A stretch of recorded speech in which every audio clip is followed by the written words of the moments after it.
प्रिय मित्रों, आज हम आपको एक ऐसी कथा का श्रवण कराने जा रहे हैं जो सुनने मात्र से आपके जीवन में सुख, संपत्ति और धन की वर्ष होगी। लेकिन अगर आप सभी को ऐसी कथाएं पसंद है और ऐसी ही आध्यात्मिक जानकारियां आपको अच्छी लगती है, सनातन धर्म के बारे में पसंद है, तो आप इस चैनल को सब्सक्राइब कर लीजिए। तो चलिए कथा को प्रारंभ करते हैं। हरे कृष्णा, ओम नमः शिवाय, प्रेम से बोलिए। माता जगत जननी जगदम्बा माई की जय। एक दिन की बात, शाम का समय था। भगवान शिव और माता पार्वती कैलाश पर्वत पर बैठे। तभी माता पार्वती के मन में दो प्रश्न आए। उन्होंने भगवान शिव से दो प्रश्न पूछे। उनका पहला प्रश्न यह था कि बहू को परेशान करने वाली सास को कौन सी या किस प्रकार की सजा मिलती है। उनका दूसरा प्रश्न यह था कि कौन सी स्त्री के ससुराल में पैर रखने से गरीबी आ जाती है। इसके बाद माता पार्वती के प्रश्नों को सुनकर भगवान शिव ने कहा, हे पार्वती, आपके मन में आया हुआ प्रश्न बहुत महत्वपूर्ण है, साथ ही लोक कल्याणकारी है। इसलिए कि जब कोई लड़की शादी के बाद बहू बनकर अपने माँ बाप को, जिन्होंने उसे जन्म दिया और पाला पोसा, उसी को हमेशा के लिए छोड़कर अपने ससुराल में जाती है, तो उस समय उसका ससुराल ही उसके लिए सब कुछ होता है और उस बहू के लिए उसके सास ससुर ही माता पिता होते। इसलिए हे पार्वती, हर सास ससुर को चाहिए कि अपनी बहू को अपनी बेटी जैसा ही प्यार दे। उनको सोचना चाहिए कि उनकी बहू उनके घर को खुशहाल करने के लिए अपना एक प्यारा सा संसार छोड़कर आई है। लेकिन ऐसा कम देखने को मिलता है कि एक सास अपनी बहू को अपनी बेटी की तरह प्यार देती हो। भगवान शिव कहते हैं, हे पार्वती, अब मैं आपके दोनों प्रश्नों के उत्तर एक छोटी सी कहानी के माध्यम से देता हूं। इसे आप ध्यान से सुनिए, फिर आप पूरी तरह से संतुष्ट हो जाएंगे। तो प्रिय मित्रों, कहानी शुरू करने से पहले मेरा आप सभी से अनुरोध है कि आप हमारी कहानी में खो जाइए। इससे पहले आपसे निवेदन है कि यदि अभी तक हमारे चैनल को सब्सक्राइब नहीं किया है तो कृपया चैनल को सब्सक्राइब कर दें। आप वीडियो को पूरा देखें, क्योंकि आधी अधूरी वीडियो देखने से आधा अधूरा ही ज्ञान प्राप्त होता है, जो जीवन में कभी काम नहीं आता। तो चलिए हम कहानी की शुरुआत करते हैं। आगे भगवान शिव माता से पार्वती कहते हैं, हे पार्वती, एक गांव में एक बुढ़िया रहती थी जो बहुत ही दुष्ट थी। उस बुढ़िया के पास एक बेटा था और एक सीधी सादी बेटी भी थी। वह हमेशा मां की बातों पर चलती थी। भगवान शिव कहते हैं, हे पार्वती, अब कुछ ऐसा हुआ कि उस बुढ़िया के बेटे को गांव में कोई भी काम नहीं मिलता है। वह इतना गरीब है कि जमीन भी बेचकर वह धन कमा सके। उसे धन के लिए कुछ काम करना होगा। वह काम की तलाश में दूसरे गांव जाता है। दूसरे गांव में उसे एक अच्छा सा काम भी मिल जाता है, लेकिन वहां से उसे हर रोज अपने घर पर आने के लिए समय नहीं मिलता है। सिर्फ पूरे साल में एक एक बार या कुछ दिनों के लिए ही उसे छुट्टी मिलती है। तो अपने घर आ पाता है इसलिए कि वह दूसरे गांव में जाकर के काम करता है। लेकिन उसे अपनी पत्नी की भी बहुत चिंता रहती थी।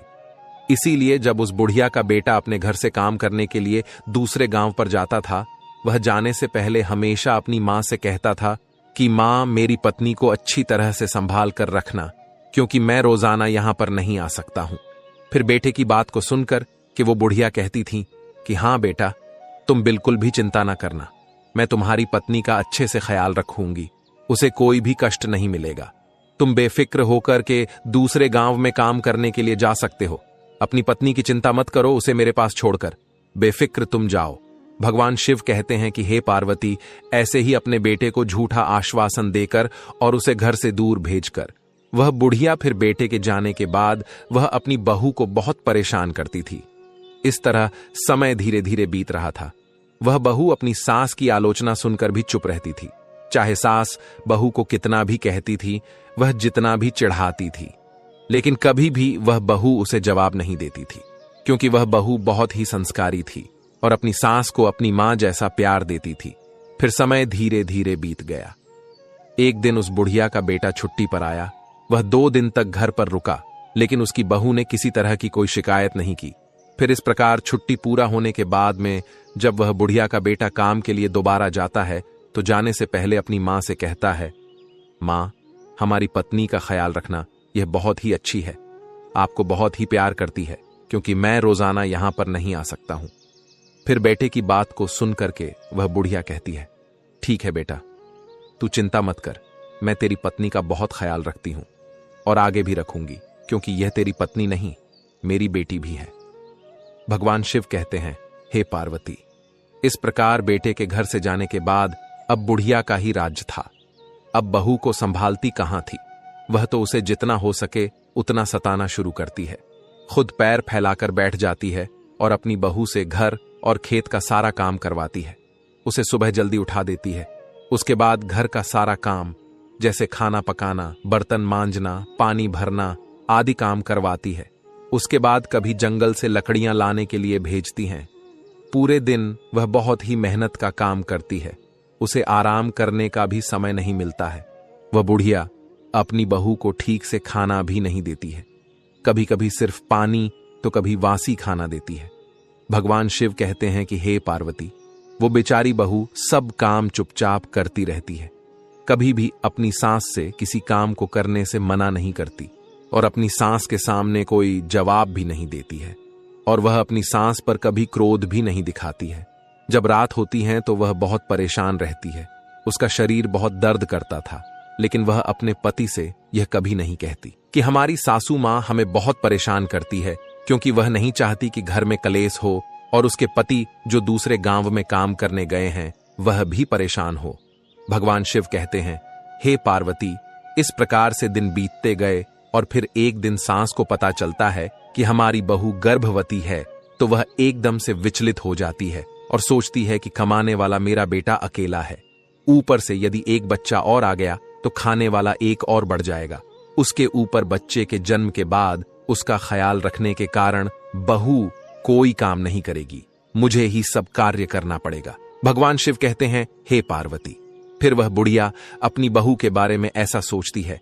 हर सास तो यही चाहती है कि हमारे घर में जल्दी से पोता या पोती आए, लेकिन वह सास ऐसी है, वह नहीं चाहती कि हमारी बहू की कोख से कोई भी संतान जन्म ले, क्योंकि उसकी सोच है यदि बच्चा घर में आएगा तो बहू बच्चा के देख रेख में लग जाएगी और घर का कामकाज वह नहीं करेगी, फिर सारा कामकाज मुझे करना पड़ेगा। भगवान शिव कहते हैं, हे पार्वती, अब जब वह बुढ़िया जान जाती है कि उसकी बहू गर्भवती है तो वह उसे ज्यादा सताने लगती है और बहू को बहुत सारा काम करने के लिए कहती रहती है। फिर भी बहू ऐसी हालत में भी घर का सारा काम और सास जो भी काम कहती वह सब भी अच्छे से किया करती थी। कुछ महीने इसी तरीके से बीतते हैं। फिर बहू के 9 महीने पूरे होने के बाद उसके प्रसूति का समय आता है। उसके पेट में दर्द होता है। बहू प्रसव के दर्द में व्याकुल हो जाती है और अपनी सास से कहती है, मुझे लगता है कि मेरी प्रसूति का समय नजदीक आ गया है, कृपया जल्दी से आया को बुला ले। सास उससे कहती है कि आया की आवश्यकता नहीं है, मैं तुझे एक नींबू देती हूं, यह नींबू ले और तू दूर जंगल में जाकर के इस नींबू को खा लेना, तुम्हें प्रसूति हो जाएगी। पर मेरी एक बात ध्यान से सुन लेना, यदि तेरी कोख से बेटा हो तो उसे लेकर घर आना, और यदि तेरे कोख से बेटी हो तो घर लेकर नहीं आना। भगवान शिव कहते हैं, हे पार्वती, बहू बेचारी वेदना से तड़पती हुई सांस के द्वारा बताए हुए रास्ते पर चलती है और नींबू लेकर के उस जंगल में चली जाती है जिस जंगल के बारे में उसकी सांस बताती है। फिर वह जैसे ही नींबू खाती है, कुछ ही पल में उसकी प्रसूति हो जाती है और वह एक बेटी को जन्म देती है। भगवान शिव कहते हैं कि हे पार्वती, बहू ने उस बेटी को बड़े प्यार से दुलार है, उसे दूध पिलाती है, क्योंकि उसने उस बेटी को नींबू खाकर पैदा किया थी। इसलिए उस बहू ने अपनी बेटी का नाम निम्बावली रखा। फिर वह एक ऐसा स्थान ढूंढने लगी जिसमें वह अपनी बेटी को छिपा कर रख सके। आखिरकार उसने एक ऐसी जगह खोज ही ली जहां एक बहुत बड़े पेड़ खो थे। उस खो के ऊपर चिड़ियों के घोंसले थे। फिर उसने अपनी बेटी निम्बावली को उस पेड़ की खो में छोड़ दिया और उस पेड़ पर रहने वाली चिड़ियों से कहा कि यदि मैं अपनी बेटी को घर ले जाऊंगी तो मेरी सास मेरे साथ मेरी बेटी को भी मार देगी, इसलिए मैं अपनी बेटी निम्बावली को इस खो में छोड़कर आपके भरोसे जा रही हूं। हे चिड़ियों हो सके तो आप सब मेरी बेटी का ध्यान रखना। भगवान शिव ने कहा, हे पार्वती। फिर बहू यह कहकर घर आ गई। अब जैसे ही वह घर वापस आती है, उसकी सास समझ जाती है कि उसे बेटी हुई है, क्योंकि उसने पहले ही कह दिया था कि यदि बेटा हो तो घर लेकर आना और यदि बेटी हो तो लेकर नहीं आना। वह डर से अपनी बेटी को जंगल में ही छोड़ आई है। भगवान शिव कहते हैं, हे पार्वती, इस प्रकार वह बहू अपनी सास से कहती है कि मां बेटी हुई थी इसलिए लेकर के नहीं आई। फिर तो बहू की बात सुनकर के वह बुढ़िया एकदम से शोर मचाने लगती है और चिल्लाने लगती है कि मेरी बहू ने अपने बच्चे को खा लिया। मेरी बहू बच्चे खाने वाली डायन बन गई है। भगवान शिव कहते हैं, हे पार्वती, उस बुढ़िया के द्वारा बहू को इतना परेशान किया जाने लगा, मगर बहू अपनी सास की बात को अनसुनी कर देती है और मन ही मन में इस बात से खुश रहती है कि भगवान की कृपा से उसकी बच्ची जिंदा है। और फिर रोजाना वह बहू जानवरों को चराने के बहाने से जंगल में जाती है और अपनी बच्ची को दूध पिलाती है। इस तरह से कुछ दिन बीतते हैं। उधर उस पेड़ की खोखर में निम्बावली धीरे धीरे बड़ी हो जाती है। इस तरह 1 साल बीतता है और फिर उस बुढ़िया का बेटा अपनी छुट्टियों पर घर लौटता है। जैसे ही घर में प्रवेश करता है, बुढ़िया अपने बेटे से कहती है, बेटा, तुम्हारी पत्नी इंसान नहीं है, वह एक डायन है जो जीवित लोगों को खा जाती है।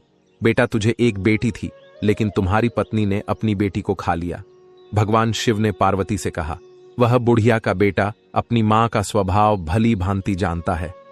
उसने समझ लिया कि यह एक साजिश है। फिर उसने अपनी पत्नी से उस बेटी के बारे में कुछ नहीं पूछा और उस बहू ने भी अपने पति से सास के बर्ताव के बारे में कुछ नहीं कहा। वह नहीं चाहती थी कि घर में किसी प्रकार का झगड़ा हो। फिर भगवान शिव ने कहा, हे पार्वती, उस बुढ़िया का बेटा कुछ दिन तक घर आकर रहता है और फिर वह बुढ़िया का बेटा काम के लिए दूसरे गांव चला जाता है। इस बीच उसकी बहू को फिर गर्भ धारण हो जाता है। बुढ़िया को जब यह पता चलता है कि मेरी बहू फिर से गर्भवती है, तो वह बुढ़िया बहुत नाराज हो जाती है और अपनी बहू को पहले से भी ज्यादा परेशान करने लगती है।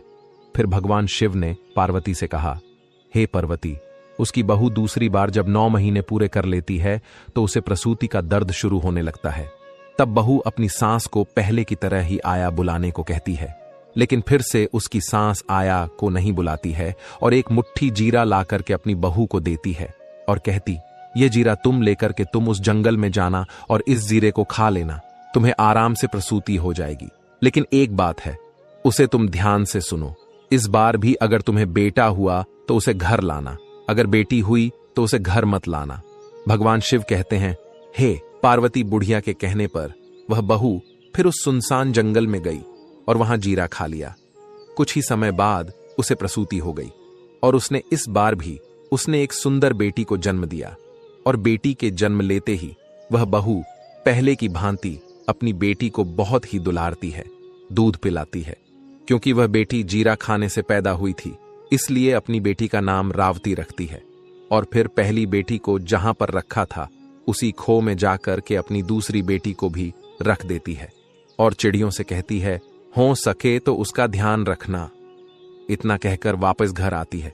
उधर बहू के घर पहुंचते ही वह बुढ़िया पहले से भी ज्यादा जोर जोर से चिल्लाती है और गांव वालों से कहती है कि उसकी बहू ने इस बार भी अपनी बेटी को खाया है। ये तो चुड़ैल है। मगर इस बार भी बहू जो थी अपनी सास के चिल्लाने को अनसुना करती है और उधर गांव वाले भी उस बुढ़िया की बात पर ध्यान नहीं देते। भगवान शिव कहते हैं, हे पार्वती, अब कुछ दिनों के बाद लगभग 1 साल और खत्म होता है। उसका बेटा फिर वापस घर लौटता है। अपने बेटे के घर आते ही वह बुढ़िया पहले की तरह अपने बेटे से बहू की चुगली करती है और बेटे से कहती हैं कि बेटे, इस बार भी तुम्हारी बहू ने एक बेटी को जन्म दिया और उसके जन्म होते ही उसने अपनी बेटी को खा लिया। उसने अपनी बहू को डायन कहा और कहा कि वह सबसे बड़ी चुड़ैल है। भगवान शिव कहते हैं कि हे पार्वती, इस तरह उस बुढ़िया की बात को सुनकर उसका बेटा चुपचाप रह जाता है और अपनी मां से कुछ भी नहीं कहता है। उसने अपनी पत्नी से भी कुछ नहीं पूछा। फिर कुछ दिन घर पर रहकर जब वापस दोबारा काम पर जाता है तो बहू तीसरी बार गर्भवती हो जाती है। भगवान शिव कहते हैं कि हे पार्वती, इस बार भी पहले की तरह ही हो जाता है। इस बार बुढ़िया बहू को एक आम देती है और बहू उस आम को लेकर उसी जंगल में जाकर खाती है। जब वह आम खाती है तो वह एक बेटी को जन्म देती है और उसको दूध पिलाकर उसका नाम आम रख देती है और फिर उसको भी उसी खो में छिपा देती है और चिड़ियों से उसका ख्याल रखने के लिए कहकर वापस अपने घर आती है। भगवान शिव कहते हैं, हे पार्वती, अब बुढ़िया गांव के द्वार द्वार जाकर के बहू की चुगली करती है, मगर बहू अपनी सास की एक भी बात का बुरा नहीं मानती और सास की नफरत भरी बातों को अनसुना कर देती है। मगर वह बुढ़िया गांव में जोर जोर से चिल्लाती है कि हमारे बेटे की बहू डायन है, उसने 3 बेटियों को खा लिया है। भगवान शिव कहते हैं, हे पार्वती, वह बुढ़िया जिस तरह से शोर मचाती है तो लोगों को भी अब लगने लगता है कि वास्तव में उसकी बहू सचमुच ही बच्चे खाने वाली डायन है तो लोग डर के मारे अपने अपने बच्चों को घर के अंदर बंद करके रखने लगते हैं। अब इस प्रकार से धीरे धीरे यह बात गांव के चारों तरफ फैल गया और उस बुढ़िया का बेटा जिस घर में काम करता था उसे वहां भी यह बात सुनने के लिए मिल गई। फिर तो उस बुढ़िया का बेटा यह खबर सुनकर बहुत परेशान हो जाता है और तुरंत ही मालिक से अनुमति लेकर के अपने गांव वापस आता है। जब तक बुढ़िया का बेटा अपने गांव आता है तब तक यह खबर उस राज्य के राजा के कानों तक पहुंच जाती है कि बुढ़िया की बहू वास्तव में एक डायन है। फिर राजा सिपाही भेज करके बुढ़िया को दरबार में बुलाता है और बात की छानबीन करता है।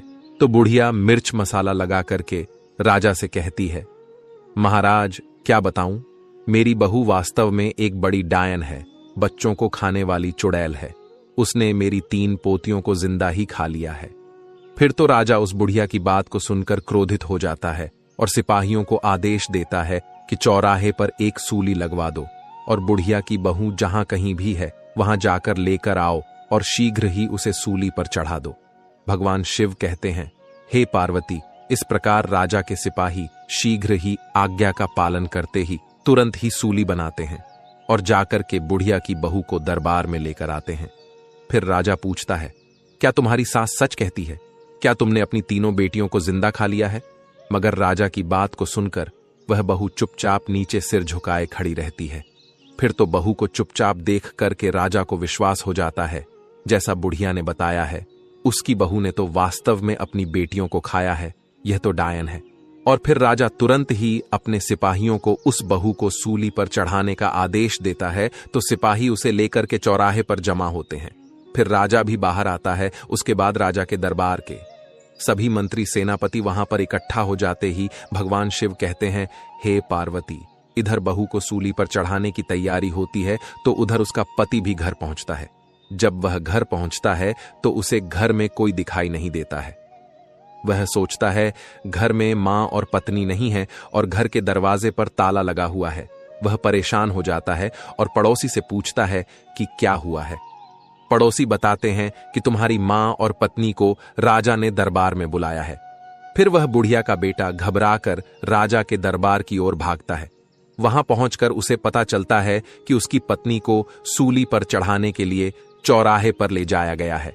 तब वह तेजी से चौराहे की ओर दौड़ता है। चौराहे पर पहुंचते ही वह देखता है कि राजा के प्रधान सिपाही और सभी प्रजा इकट्ठी हैं और कुछ ही समय में उसकी पत्नी को सूली पर चढ़ाने का हुकूम है। तब वह बुढ़िया का बेटा तुरंत ही राजा के सामने खड़ा होता है और हाथ जोड़कर गिड़गिड़ाता है, महाराज, कृपया मेरी पत्नी को सूली पर चढ़ाने से रोक दीजिए। कुछ देर के लिए मुझे एक बार अपनी मां और पत्नी से सच बात पूछने दीजिए।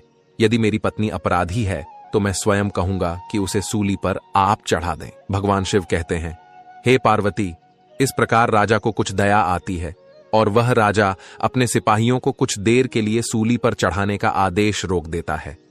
भगवान शिव कहते हैं, हे पार्वती। फिर वह बुढ़िया का बेटा अपनी मां से पूछता है, मां, भगवान के लिए सच बताओ। वो बुढ़िया अपने बेटे से भी झूठ बोलती है और उससे कहती है, हां, तेरी बहू डायन है। तेरी बहू ने तेरी 3 बेटियों को खा लिया है।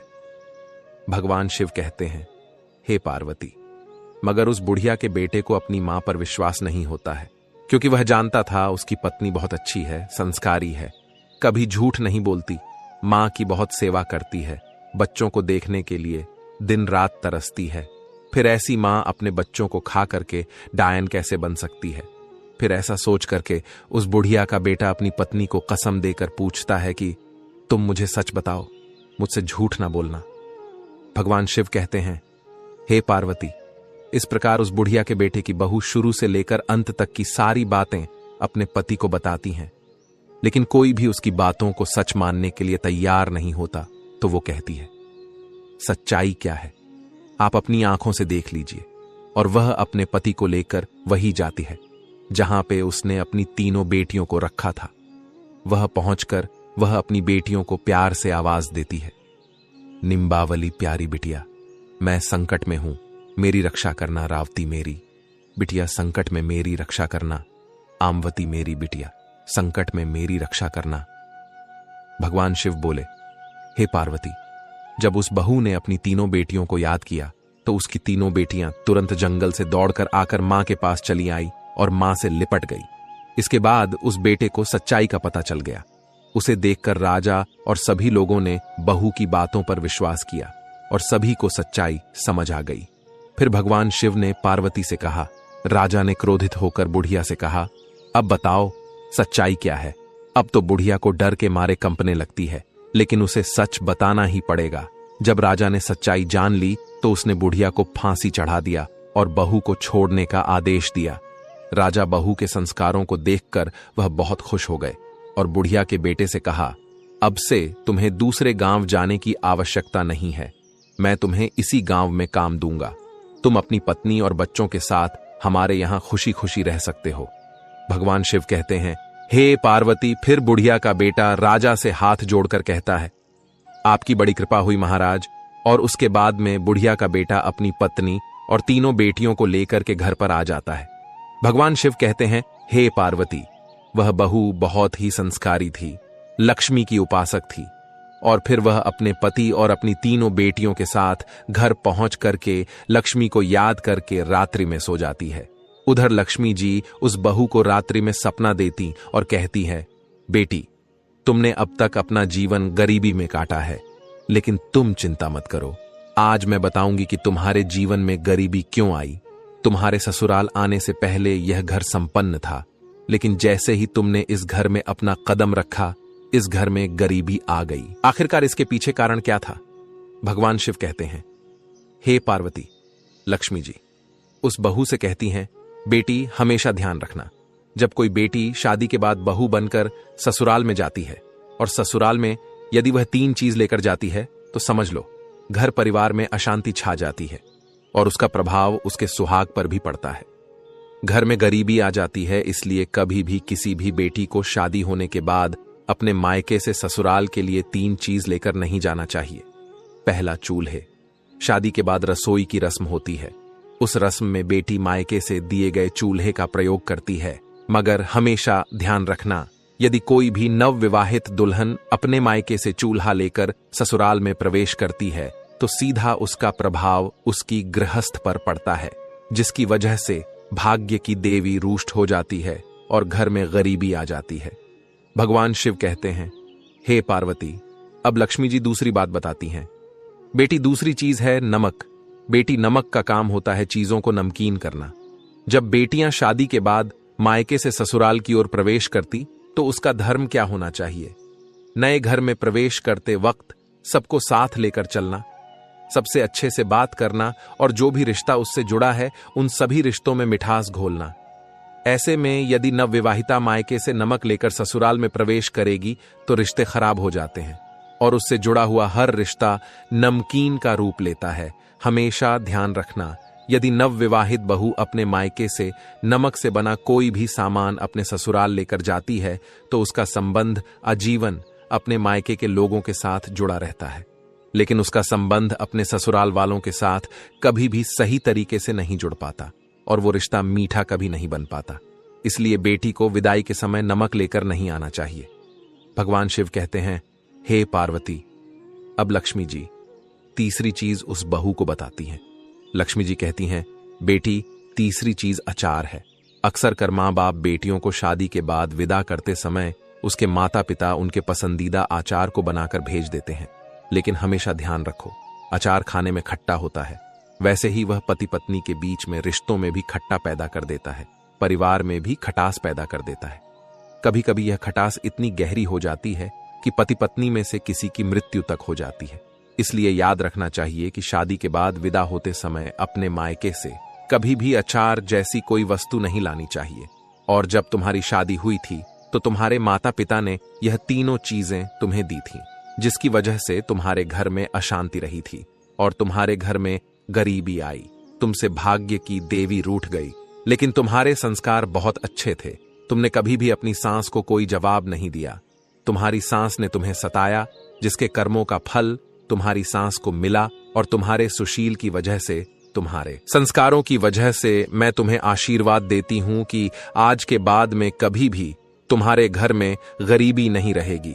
और तुम दोनों का जीवन पूरी तरह से सुखद हो जाएगा। भगवान शिव कहते हैं, पार्वती लक्ष्मी जी इतनी बात कहकर के अंतर्ध्यान हो जाती है। उधर उस बहू की आंख खुल जाती है और सुबह होने का इंतजार करने लगती है। रात भर उस बहू को नींद नहीं आती। अब जैसे ही सुबह होता है तो राजा के सिपाही सुबह होते ही उस बुढ़िया के बेटे को बुलाने के लिए आ जाते हैं और कहते ही, चलो तुम्हें राजा ने बुलाया है। फिर जैसे ही वह बुढ़िया का बेटा राजा के दरबार में पहुंचता है, क्योंकि लक्ष्मी जी की कृपा हो चुकी थी, इसलिए राजा अपने दिए हुए वचन के अनुसार उस बुढ़िया के बेटे को अपने राज्य में एक अच्छी सी नौकरी देता है।